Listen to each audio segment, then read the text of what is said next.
राधा माधव कुंज बिहारी.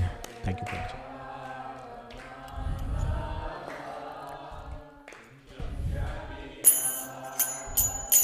जय राधा माधव कुंज बिहारी.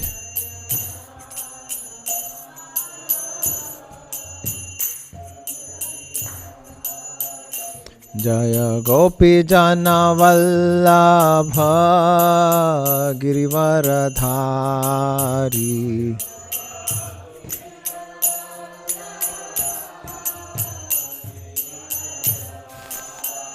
जय गोपी जन वल्लभ गिरिवरधारी.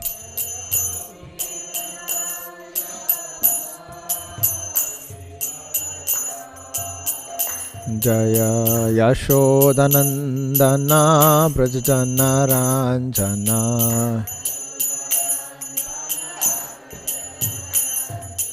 यशोदानंदन ब्रजजन रंजन.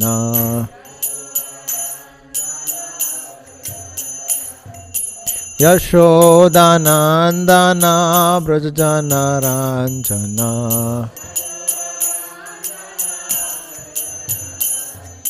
यशोदानंदन ब्रजजन रंजन.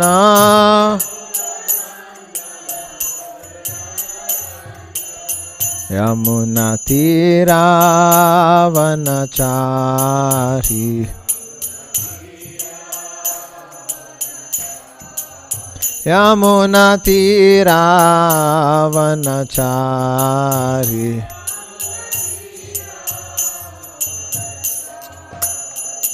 जय राधा माधव कुंज बिहारी.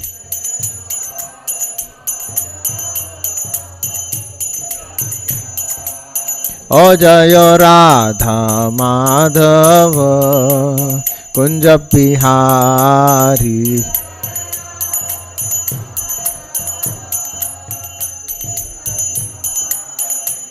ओ हरे कृष्णा कृष्णा कृष्णा हरे हरे, हरे राम राम राम हरे हरे.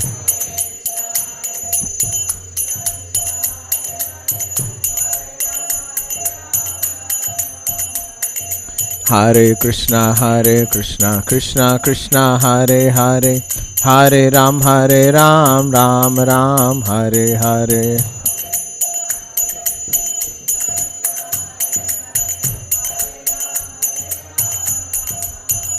जय प्रभुपदा प्रभुपदा श्रीला प्रभुपदा.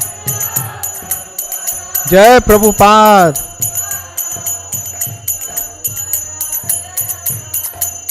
ओ जय गुरुदेवा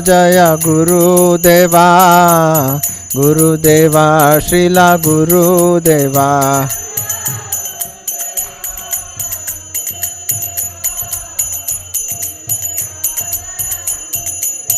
ओ निताय गौरा हरि बोल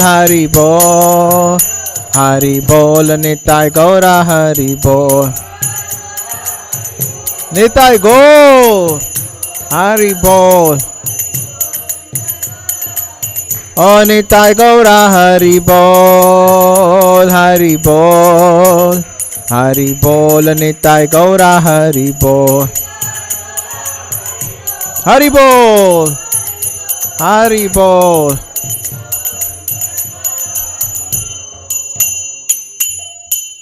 नमो विष्णुपादाय कृष्णपृष्ठाय भूतले श्रीमते भक्तिवेदांत स्वामिनिति नामिने. नमस्ते सरस्वती देवे गौरवाणी प्रचारिणे, निर्विशेषा शून्यवादी पाश्चात्य देशतारिणे. ओम नमो भगवते वासुदेवाय.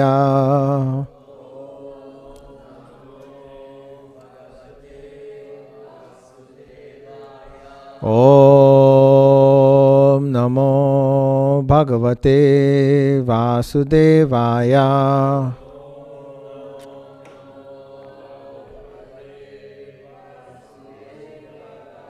Om Namo Bhagavate Vasudevaya.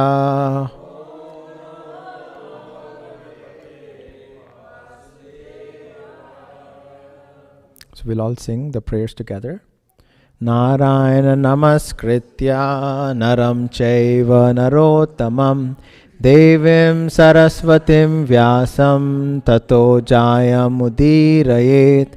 Before reciting the Srimad Bhagavatam, which is the very means of conquest, one should offer respectful obeisances unto the personality of Godhead Narayan, unto Nara Narayan Rishi, the supermost human being, unto Mother Saraswati, the goddess of learning, and unto Srila Vyasadev, the author. Nashta prayeshu bhadreshu nityam bhagavata sevaya Bhagavati uttama shloke bhaktir bhavati naishtiki. By regular attendance in classes on the Bhagavatam and by rendering of service to the pure devotee, all that is troublesome to the heart is almost completely destroyed, and loving service unto the personality of Godhead, who is praised with transcendental songs, is established as an irrevocable fact. Om Ajnana Timirandhasya Jnananjana Shalakaya Chakshurunmilitam Yena Tasmai Shri Guruve Namaha. I was born in the darkest of ignorance, and my spiritual master opened my eyes with the torchlight of knowledge. I offer my respectful obeisances unto him. Hare Krishna. So today we are going to be reading from chapter 7, which is titled The Service Performed by Daksha. And we're going to be reading from texts 1 all the way to 12. And we're going to go in depth in text number 6.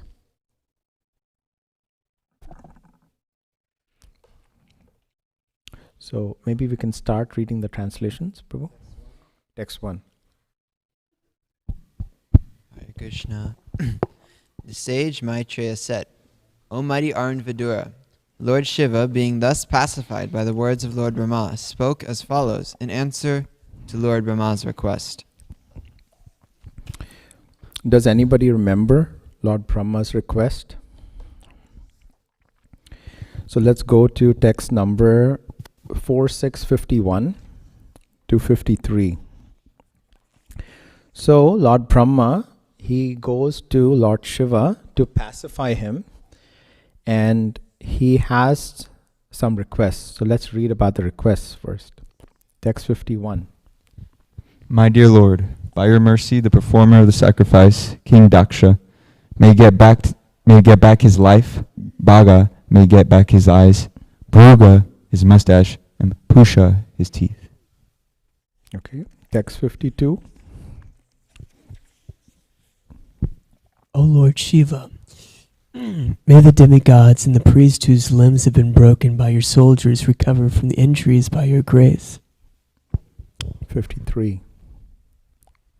O destroyer of the sacrifice, please take your portion of the sacrifice and let the sacrifice be completed by your grace. So these were the requests by Lord Brahma to Lord Shiva. Okay, so now let's see, what does Lord Shiva say? Chapter 7, text 2. Lord Shiva said, My dear father Brahma, I do not mind the offenses created by the demigods. Because these demigods are childish and less intelligent, I do not take a serious view of their offenses, and I have punished them only in order to right them. So here Lord Shiva says that he doesn't mind the offenses which were created by the demigods. What were the offenses? His wife left her body. Right? That's so serious. But here we see Lord Shiva. Today is such a special day, right? Today is Shiva Ratri. Today is the appearance of Lord Shiva. How better for us to be able to read about Lord Shiva and glorify him. So here we see Lord Shiva, he is so composed, he is so tolerant, and you can see that none of those offenses are troubling Lord Shiva. So Srila Prabhupada explains that there are two kinds of punishments. One punishment is when a conqueror imposes that on an enemy. And the second kind of punishment is when a father imposes that on his son. So here we can see that Lord Shiva, he is trying to create or impose an offense, which impose a punishment to correct the demigods, right? A father is always trying to correct his sons. That doesn't mean that there is any enmity from the father, right? He might chastise the son or the daughter, but it is for their good. Okay, let's see what Lord Shiva says in text 3.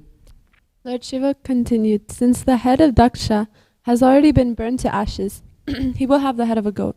The demigod known as Bhag will be able to see his share of sacrifice through the eyes of Mitra. Text 4.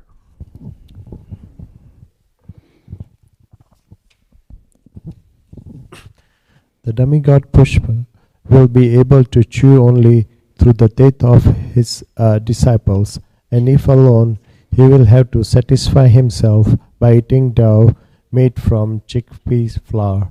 But the demigods who have agreed to give me my share of sacrifice will be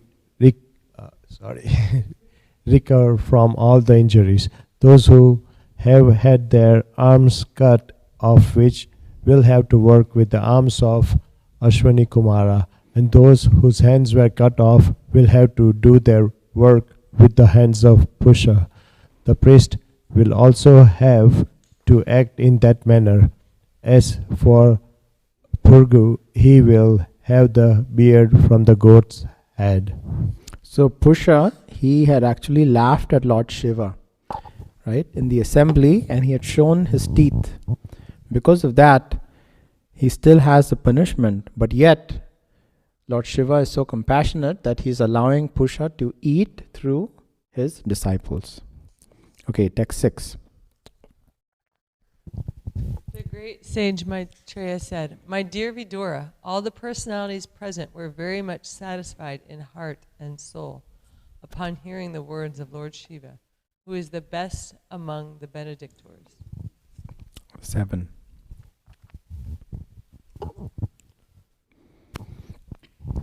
Thereafter, Bhrigu, the chief of the great sages, inviting Lord Shiva to come to the sacrificial arena. Thus the demigods, accompanied by the sages, Lord Shiva, and I'm not able to see it. Can you move it up? Little down. Yeah. And Lord Brahma all went to the place where this great sacrifice was being performed. So they all went to Lord Shiva, they pacified him, and then they welcomed him, invited him back into the sacrificial arena, because the followers of Lord Shiva had destroyed everything. Okay, text 8. After everything was executed exactly as directed by Lord Shiva, Daksha's body was joined to the head of the animal meant to be killed in the sacrifice. Text 9. When the animal's head was fixed on the body of King Daksha, Daksha was immediately brought to consciousness, and as he awakened from sleep, the king saw Lord Shiva standing before him.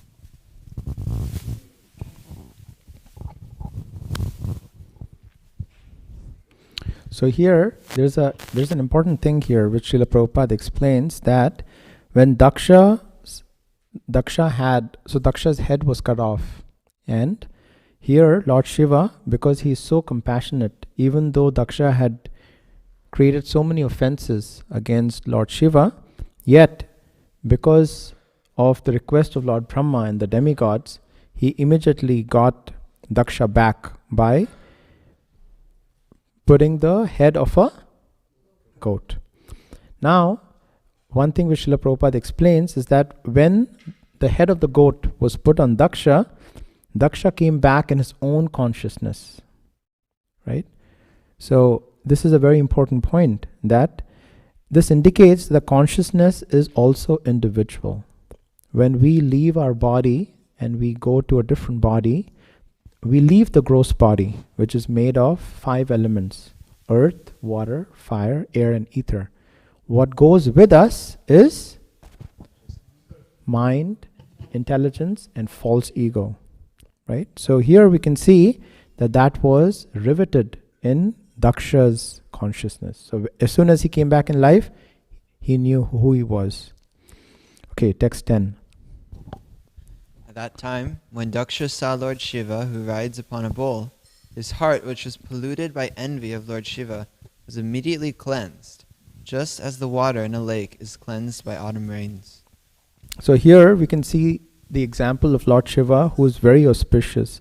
Anyone who sees Lord Shiva with devotion and reverence, this is important. When we see Lord Shiva with devotion and reverence, then immediately our heart is cleansed. And this is what happened with King Daksha's pollution which was in his heart. Text 11. King Daksha wanted to offer prayers to Lord Shiva, but as he remembered the ill-fated death of his daughter Sati, his eyes filled with tears, and in bewilderment his voice choked. His voice choked up and he could not say anything. Okay, text 12.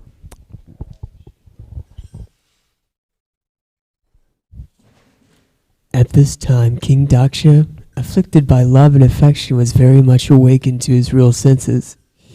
With great endeavor, he pacified his mind, checked his feelings, and with pure consciousness, began to offer prayers to Lord Shiva. Okay, so we'll go back to text number 6 and we'll read the Sanskrit. And we have Lord Shiva here because today is Shivratri. Maitreya uvacha tada sarvani bhutani shrutva midhustu tamoditam paritushtat mabhistata sadhu sadvaiti atha bhruvan. Maitreya uvacha tada sarvani bhutani shrutva midhustamoditam paritustatmabhistata sadhu sadvaiti atha bhruvan. Shri Maitreya uvacha tada sarvani bhutani shrutva midhustamoditam parishtustatmabhistata sadhu sadvaiti atha bhruvan. Anybody like to say it? Shri Maitreya uvacha tada sarvani bhutani shrutva midhustamoditam parishtustatmabhistata sadhu sadvaiti atha bhruvan. Shri Maitreya uvacha tada sarvani bhutani shrutva midhustamoditam parishtustatmabhistata sadhu sadvaiti atha bhruvan. One more. Maitreya uvacha tada sarvani bhutani shrutva midhustamoditam parishtustatmabhistata sadhu sadvaiti atha bhruvan. We'll do the word for word. Maitreya the sage Maitreya, Uvacha, said, Tada, at that time, Sarvani, all, Bhutani, personalities, Shrutva, after hearing, Miduhotama, the best of the benedictors, Lord Shiva, Uditam, spoken by, Paritushta, being satisfied, Atmabhihi, by heart and soul, Tata, my dear Vidura, Sadhu, sadhu, well done, well done. Iti, thus, Atha Abhruvan, as we have said. So if we want to congratulate somebody who's done something good, we say sadhu, sadhu. All right, translation and purport by His Divine Grace, Srila Prabhupada ki jai. The great sage Maitreya said, My dear Vidura, all the personalities present were very much satisfied in heart and soul upon hearing the words of Lord Shiva, who is the best among the benedictors. Purport. In this verse, Lord Shiva is described as Midhustama, the best of the benedictors. He is also known as Ashutosh, which indicates that he is very quickly satisfied and very quickly angered. It is said in Bhagavad Gita that less intelligent persons go to the demigods for material benedictions. In this connection, people generally go to Lord Shiva, and because he is always quickly satisfied and gives benedictions to his devotees without consideration, he is called Midhustama, or the best of the benedictors. Materialistic persons are always anxious to get material profit, but they are not serious about spiritual profit. Sometimes, of course, it so happens that Lord Shiva becomes the best benedictor in spiritual life. It is said that once a poor Brahmana worshipped Lord Shiva for a benediction, and Lord Shiva advised the devotee to go see Sanatan Goswami. Jai Shri Shri Radha Kalachan Ji ki jai. The devotee went to Sanatan Goswami and informed him that Lord Shiva had advised him to seek out the best benediction from him, that is from Sanatan Goswami. Sanatana had a touchstone with him, which he kept with the garbage. On the request of the poor Brahmana, Sanatan Goswami gave him the touchstone, and the Brahmana was very happy to have it. Is everybody with the story so far? Okay. He now could get as much gold as he desired simply by touching the touchstone to iron. But after he left Sanatana, the Brahmana thought, if a touchstone is the best benediction, why has Sanatan Goswami kept it with the garbage? He therefore returned and asked Sanatan Goswami, Dear sir, if this is the best benediction, why did you keep it with the garbage? Sanatan Goswami then informed him, Actually, this is not the best benediction. But are you prepared to take the best benediction from me? The Brahmana said, Yes, sir. Lord Shiva has sent me to you for the best benediction. Then Sanatan Goswami asked him to throw the touchstone in the water nearby and then come back. The poor Brahmana did so, and when he returned, Sanatan Goswami initiated him with the Hare Krishna Mahamantra. Thus, by the benediction of Lord Shiva, the Brahmana got the association of the best devotee of the Lord and was thus initiated in the Mahamantra. Please say, Hare Krishna, Krishna Krishna, Hare Hare, Hare Rama, Rama Rama, Hare Hare. So because we have a few devotees who are here, relatively new, let's give some context of what is happening in this pastime. So Daksha, he is a Prajapati, right? And he is one of his main aims was to progenate and create, right? And Daksha had a daughter whose name was Sati. She was the youngest daughter of Daksha. And she wanted to get married to Lord Shiva. But Daksha, he wasn't very happy with Lord Shiva because of his appearance, how he used to interact, right? So Lord Shiva has, he lives in the crematorium. He has a garland of skulls.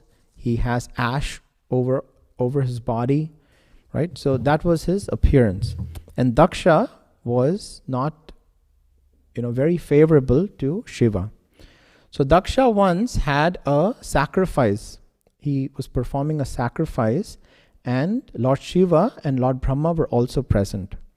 When Lord Daksha, when he entered into the sacrificial arena, everybody got up except Lord Brahma and Lord Shiva.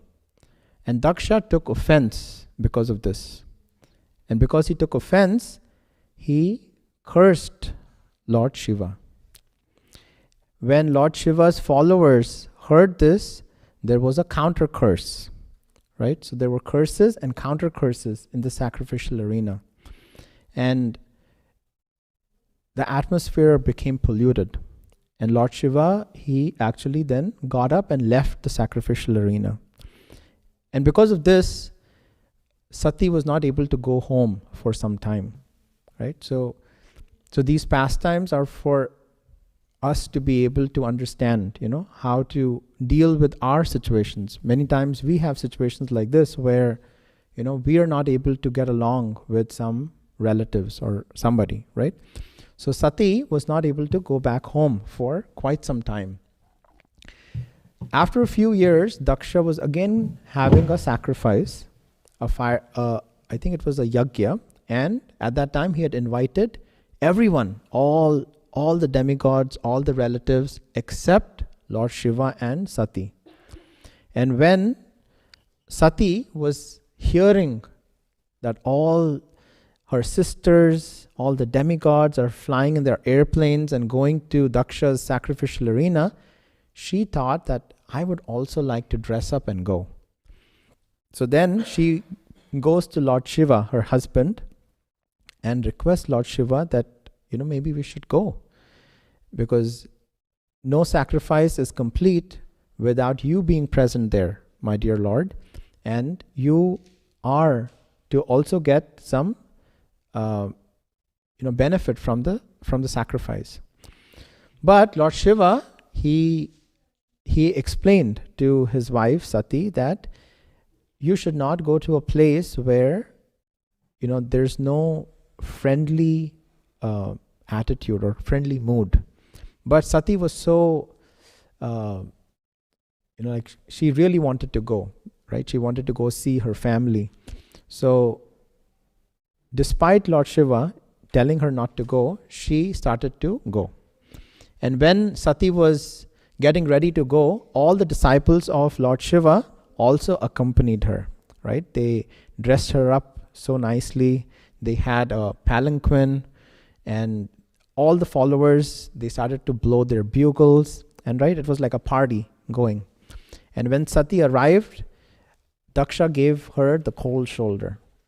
But all her sisters and mother, they welcomed her. But Sati was not happy. Sati was not happy because her father was ignoring her. And because of that, Sati was really angry.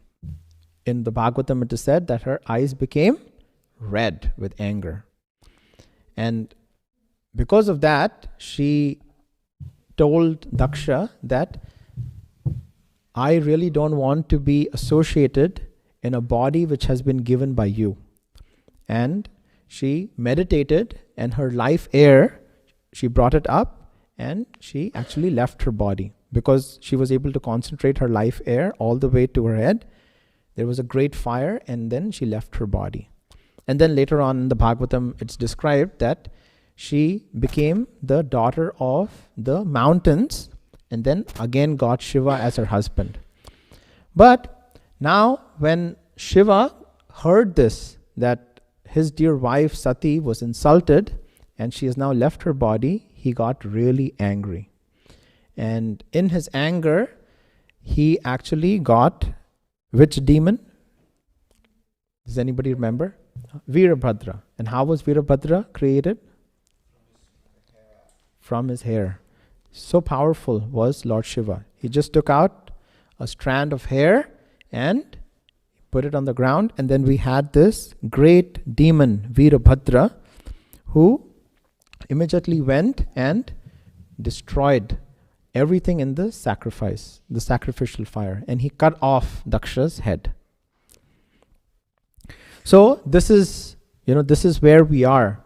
And Shiva was so angry that all the demigods, then they ran to Lord Brahma to request Lord Brahma to go and speak to Shiva and to pacify him.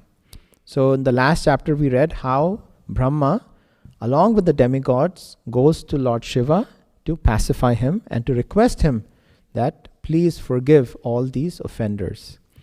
And in this verse we see that Lord Shiva, he is known as Ashutosh, right? He is also known as Midhustama. He is the best of the Benedictors. He is also known as Ashutosh, which means he is very quickly satisfied and very quickly angered too, right? We get angry, but we keep a grudge for years together, right? Maybe lifetimes, right? We have grudges, right? And this grudge becomes bigger and bigger as we grow. So, but here we see that Shiva is so compassionate. And this is one of the quality of a Vaishnav. So Lord Shiva is the Param Vaishnav. He's the best of the Vaishnavas. And one of his main quality is compassion. We see that Lord Shiva, he was so compassionate that once he went to Mahavishnu in the Karana ocean and he prayed to Mahavishnu that, my dear Lord, all the souls in this material world are suffering, and I really request you to please come down to benefit them. And what did Mahavishnu explain? He said that very soon you and me are going to take a form together, and we are going to be in this great pastime with Mahaprabhu. Krishna is going to appear. And which form did he come in? Anybody remembers?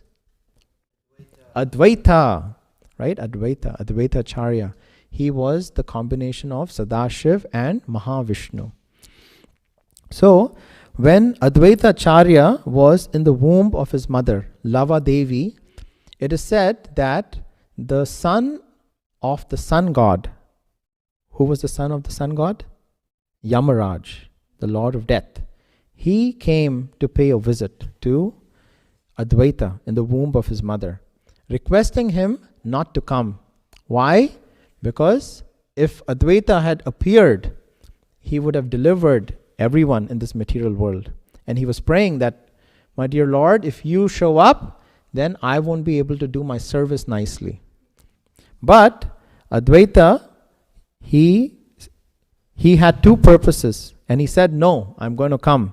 And my two purposes are that I want to spread the Hare Krishna Maha Mantra, and I'm going to loudly call out Krishna's name.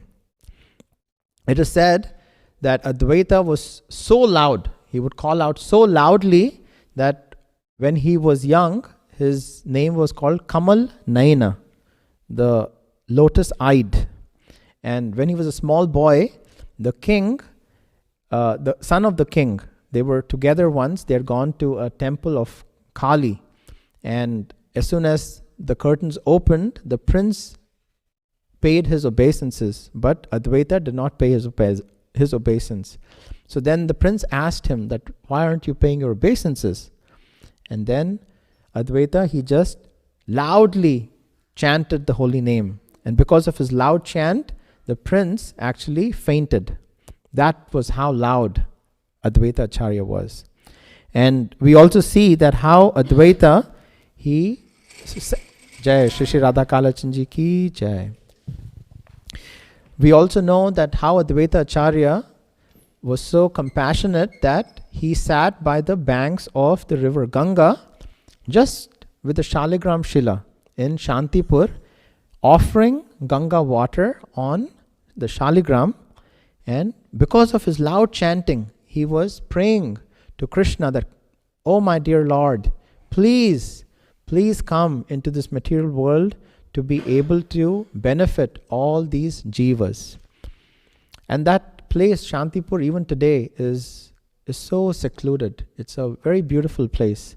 And every time I go there, it reminds me that it doesn't matter where you are in this material world. You can be in one corner of this material world. But if you are strict, if you're serious, and if you're sincere, and if you call out Krishna's name with all your love and devotion, Krishna is going to appear in your heart. So, those are some of the glories of Lord Shiva. He lives in the crematorium. One of the main ways in which you can see that somebody is making advancement is when you can see that they are compassionate. Right? If somebody is advancing in their Krishna consciousness, they don't show it. But you can identify that they're growing in their Krishna consciousness by seeing how compassionate they are to everybody. And here we see that Lord Shiva, he is so compassionate. We also see that many of the demigods, many of the demons, they actually approach Lord Shiva for benediction and not Krishna. Why? Because the devotees, they are more merciful than Lord Krishna. Right? Here we see that Shiva is so compassionate. There is a very nice example of Vritrasura. He was a great demon and he prayed to Lord Shiva. When he prayed to Lord Shiva, Shiva gave him the benediction. The benediction he wanted was, as soon as I put my hand on anyone's head, they have to be burnt to ashes. And immediately when Vritrasura got this benediction, he wanted to try it on Lord Shiva. Why? Because he saw that his wife Parvati was so beautiful and Lord Shiva is living in the crematorium. What's the use? I should keep her happy, right? So this is how, how compassionate they are. And Srila Prabhupada explains in this purport that sometimes Lord Shiva quickly becomes satisfied, gives benediction without any consideration. Without any consideration. Right? If we pray to Lord Krishna, Krishna actually gives us only what we need because he knows what is not good for us. Right? So this is how compassionate Lord Shiva is. And Lord Shiva is, very, very close to Lord Krishna. He is always constantly meditating on Krishna. So close they are that wherever you see Lord Krishna's temple, you will also find Lord Shiva's temple. Like if you take the example in Vrindavan, right? Vrindavan is actually surrounded by Lord Shiva's temples. There are 5 temples, right? In Mathura, he is known as Bhuteshwar Mahadev. In Kamyavan, he is known as Kamyeshwar Mahadev. In Vrindavan, he is known as Gopeshwar Mahadev. In Govardhan, he is known as Chakleshwar Mahadev. And in Nandagaon, he is known as Nandishwar Mahadev. So we see how Krishna is always present, how Lord Shiva is always present wherever Krishna is. So the example of Nandishwar is that once when Krishna appeared in the house of Nanda and Yashoda, all the demigods, they appeared to get their darshan and to pay their respects. Lord Shiva also came to see little baby Krishna. Krishna was sleeping, but when Mother Yashoda saw this Baba, right? Anybody in Vrindavan is called a Baba. saw this Baba who was dressed so, ferociously, Mother Yashoda got afraid and she said, no, I cannot have you get darshan of Krishna because I don't want my baby to get afraid. But when Krishna woke up, he was just crying and crying and crying. And then they called Purnamasi, because Purnamasi knows everything. So Purnamasi asked Mother Yashoda that, maybe he's hungry. So they tried to give him milk, but still Krishna was just crying. Then Purnamasi asked Mother Yashoda, did somebody come here and maybe we have an offense? So then they said, yes, there was this Baba who showed up. And because Lord Shiva had not got darshan of Krishna, he had actually gone very close to that place and he was meditating. So Nanda Maharaj and all the devotees in Vrindavan, they went to find Lord Shiva and they requested him to come. And then Mother Yashoda immediately brought Krishna in front of Lord Shiva. And when she brought him, Lord Krishna started to smile. And then Mother Yashoda requested Lord Shiva that, oh my dear Lord, please stay near us. Why? Because whenever my dear son Krishna, he cries, then I can bring him very, very close to you and he can start to smile. But then Lord Shiva had two conditions. He said, I will stay here, but I have two conditions. The first condition is that you have to place Krishna's lotus feet on my head. And the second condition was that whatever is offered to Krishna, that has to be also given to me as remnants.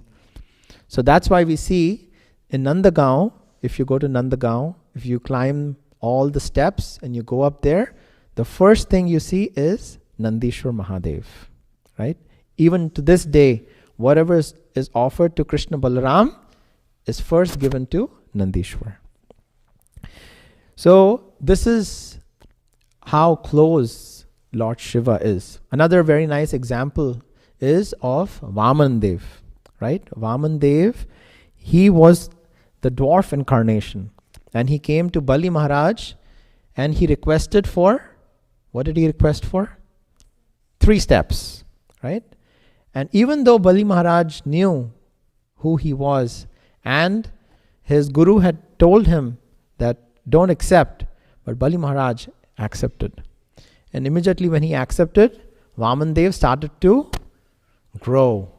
With the first step, he got everything, below earth and all the Patal planets.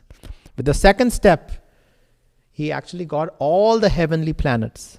And it is said that when Vaman Dev's feet were touching, it actually made a crack in the material world. It is not said that he actually kicked it. He just merely touched it. And the material covering is like really big, right? There are 8 coverings, right? And each covering is more and more bigger than the last covering. And when the material world had a crack, the causal ocean, that started to come in. And that was Mother Ganga, right? Mother Ganga. So as soon as the causal, so before that, if you read the Srimad Bhagavatam, there is no mention of the causal ocean being purificatory. But as soon as the causal ocean touched Lord Krishna's feet, Vaman Dev's feet, it became prasad, right? So Mother Ganga is actually flowing through all the different planetary systems in the material world. So sage Bhagirath was trying to bring Mother Ganga to earth, to Bhumandal. And when he was trying to do that, because of the force of Ganga, the earth would have actually cracked. So they all went to Lord Shiva and they requested Lord Shiva to please allow Mother Ganga to come. And then what did Lord Shiva do? He said that I would have Mother Ganga in my matted hair. And only then she can actually come down to earth. So sometimes Lord Shiva, he is misunderstood. Lord Shiva is misunderstood, but his main aim is, how can I serve Krishna? Another example we see of this is of Mohini Murti. Right? Mohini Murti was the incarnation of Krishna, so beautiful that Lord Shiva started running behind Mohini Murti. And he actually ran behind Mohini Murti into the sage's ashram. And the reason why our acharyas explain Lord Shiva did that was for everybody to understand that even Lord Shiva is captivated by Krishna. Right? He always wants to show that Krishna is the supreme personality and I am just a devotee. So we also see how Mother Ganga, she was actually very afraid that in this Kali Yuga, everybody is going to come and take a dip in my holy waters and purify themselves, right? Get rid of my sins and get purified. So then Mother Ganga actually approached Lord Krishna that, oh my dear Lord, please protect me. And then Lord Krishna explained that in Kali Yuga, there are going to be many, many devotees. Why many devotees in Kali Yuga? Right? Like when there is an emergency, a medical emergency, we see that all the doctors are actually sent there. Right? And in Kali Yuga, we have an emergency. So that's the reason why so many devotees who are actually chanting the holy name, they appear here. And Krishna then explained that when these devotees come and take a dip in Mother Ganga, they will actually purify you. Right? So we understand that devotees are only here to give us pure devotional service. Right? They are so compassionate.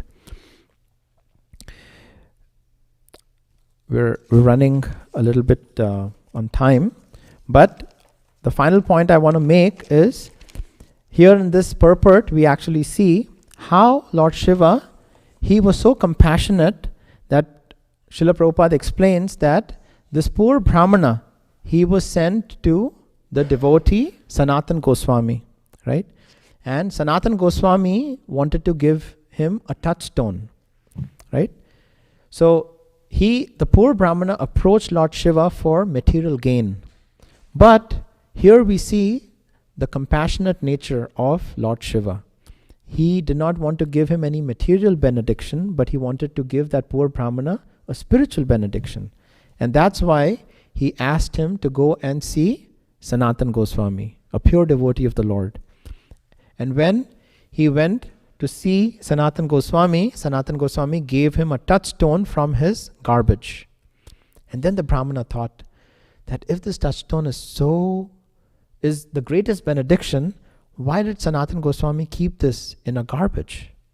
So he went back and he asked Sanatan Goswami that, my dear sir, why have you kept this touchstone in a garbage bag? And then he explained. Before he explained, he said, go throw it.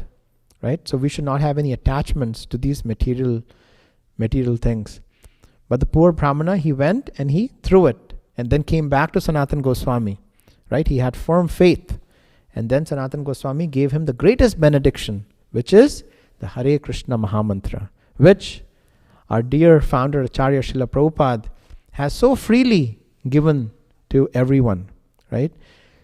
The golden avatar, Mahaprabhu, who is soon going to appear on the 23rd of this month, he broke open the marketplace of the holy name. And he said that the more you give, the more fruits you give out, the more this marketplace is going to keep building. Right? So I'm going to leave you with one last point, that the main piece which we need to do is we need to chant the holy name and then give this gift to others. And when you give this gift to others, Krishna says in the Bhagavad Gita that is the person who is going to be the most dear. Not just dear, but most dear to me. So we'll stop here and we'll see if devotees have any reflections? Narottam Prabhu. Here comes the mic, Prabhuji. One sec. We have devotees online. Hare Krishna. Thanks for the nice class, Prabhu. Hare Krishna. There was a devotee passed away not too long ago who was in our movement. He was a Brahmin and from India by birth, and he was a Puranic history authority.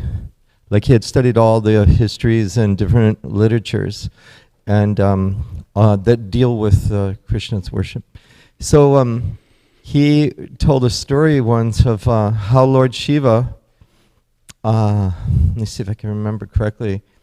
Oh, here's the story was Narada Muni went to the goddess Parvati and asked her, "Why does your husband wear a garland of skulls?" So she said, "I don't know why he does that." And he said, "Would you ask for me?" And actually, he asked her first if does your husband keep any secrets from you? Is there anything that he won't tell you? And then she said, "No, he won't. He always tells me the truth. He'll never keep a secret from me." Then Narada Muni asked her, "Then could you ask Lord Shiva? Do you know why he wears that garland of skulls?" Before you share that, let's see if devotees know this. Does anybody know? What are those skulls representing? You know it?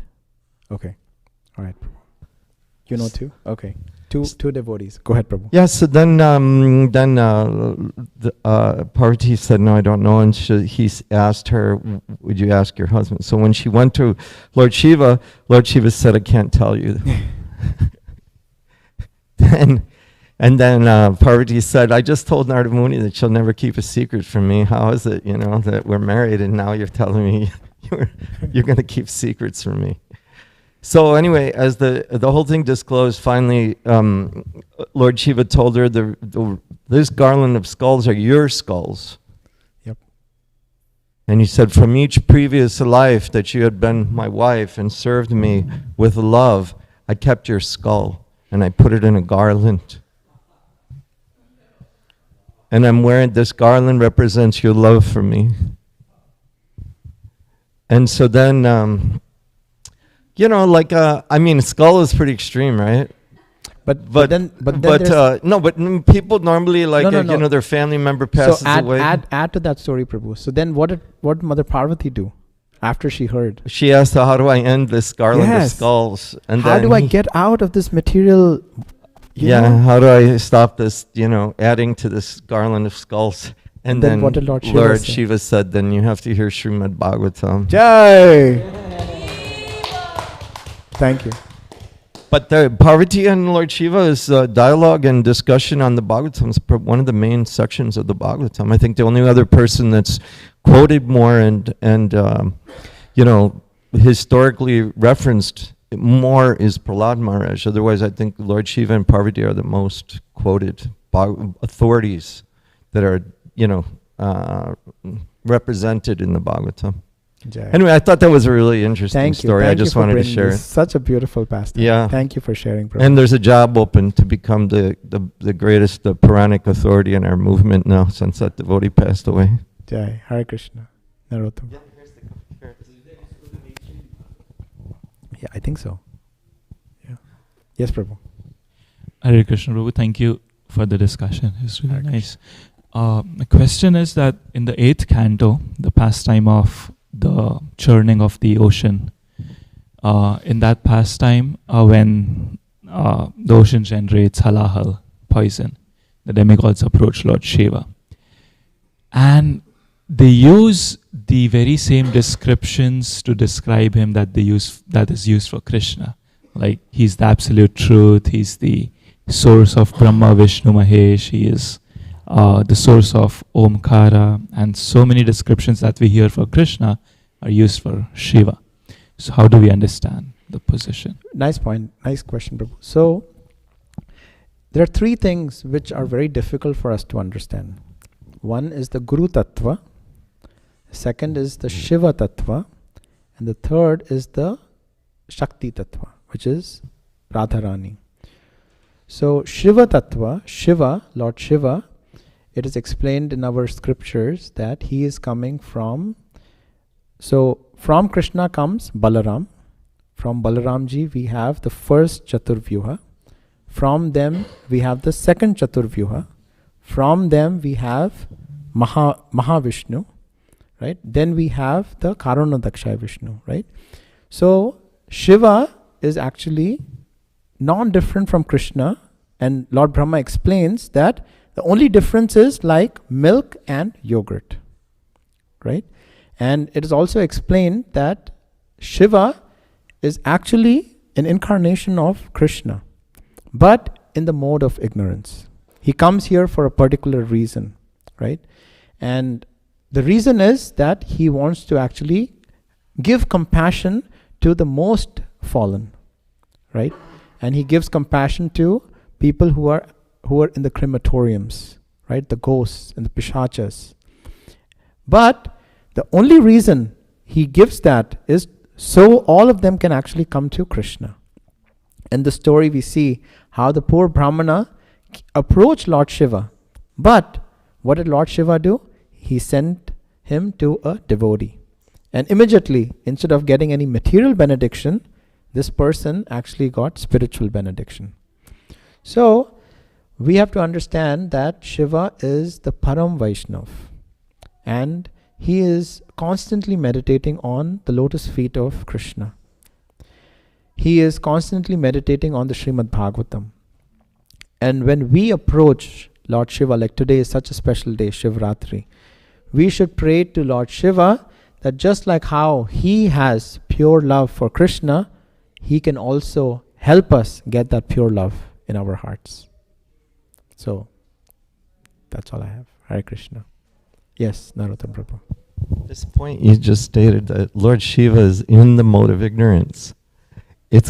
I would correct that.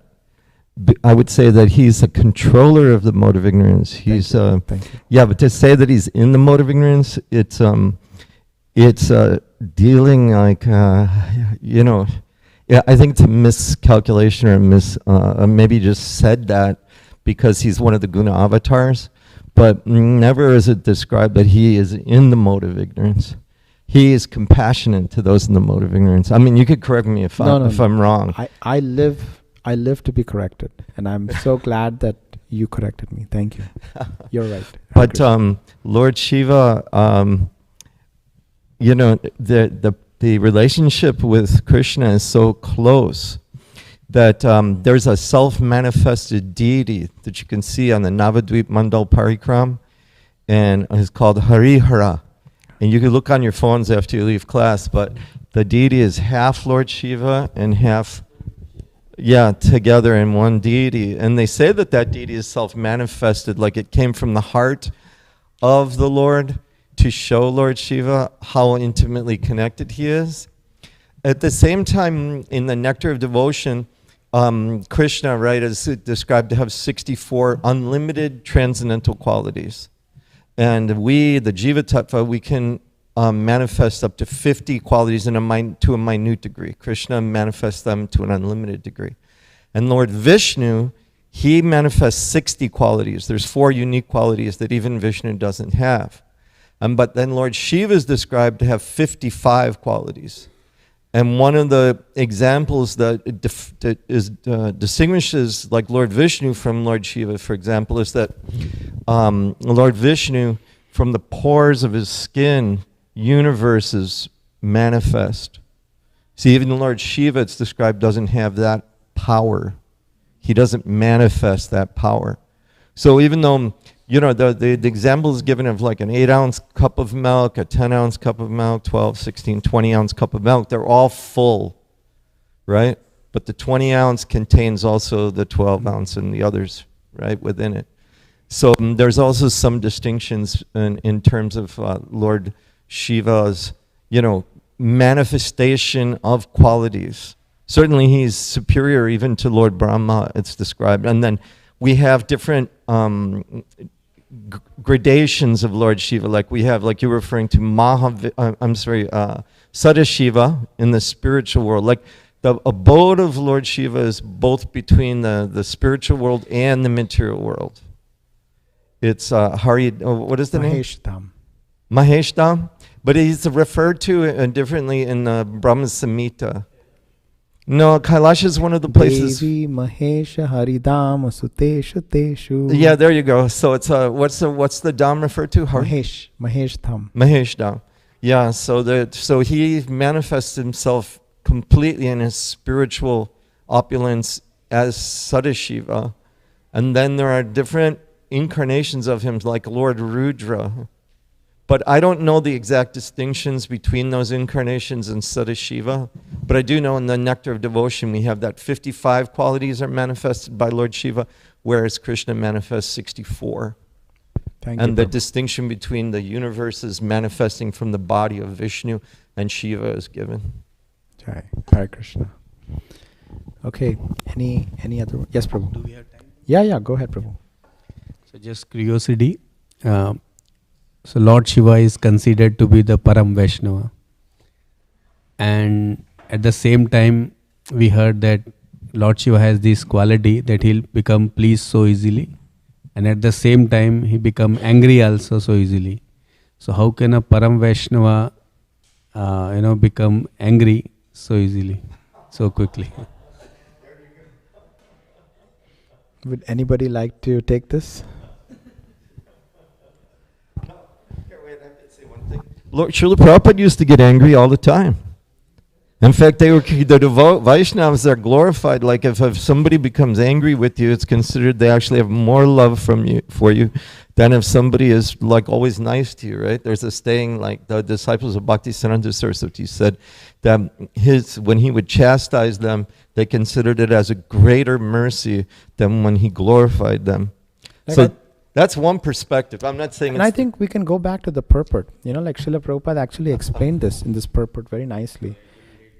No. Yeah, I'll paraphrase. So what Srila Prabhupada is saying is that there are two ways somebody can chastise somebody.